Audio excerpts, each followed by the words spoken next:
যাদের মঙ্গলটা খুবই খারাপ, যাদের মনে হচ্ছে মঙ্গলটা খুবই খারাপ, কিংবা কোনো অ্যাস্ট্রোলজার কিংবা কোনো জ্যোতিষী বলেছেন যে মঙ্গলটা খারাপ, মঙ্গলটাকে ভালো করতে হবে, তাহলে তাদের জন্য মঙ্গলবারে কি করতে হবে?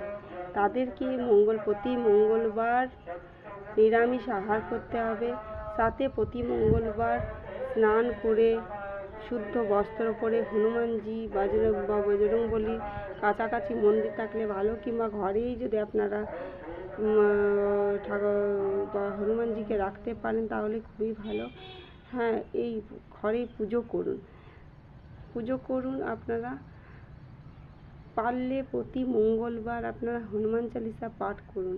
হনুমান চালিসা যদি পাঠ না করতে পারেন তাহলে প্রতি মঙ্গলবার হনুমান চালিসা মোবাইলে লাগিয়ে শ্রবণ করুন, এতেও আপনাদের ভালো হবে। নিরামিষ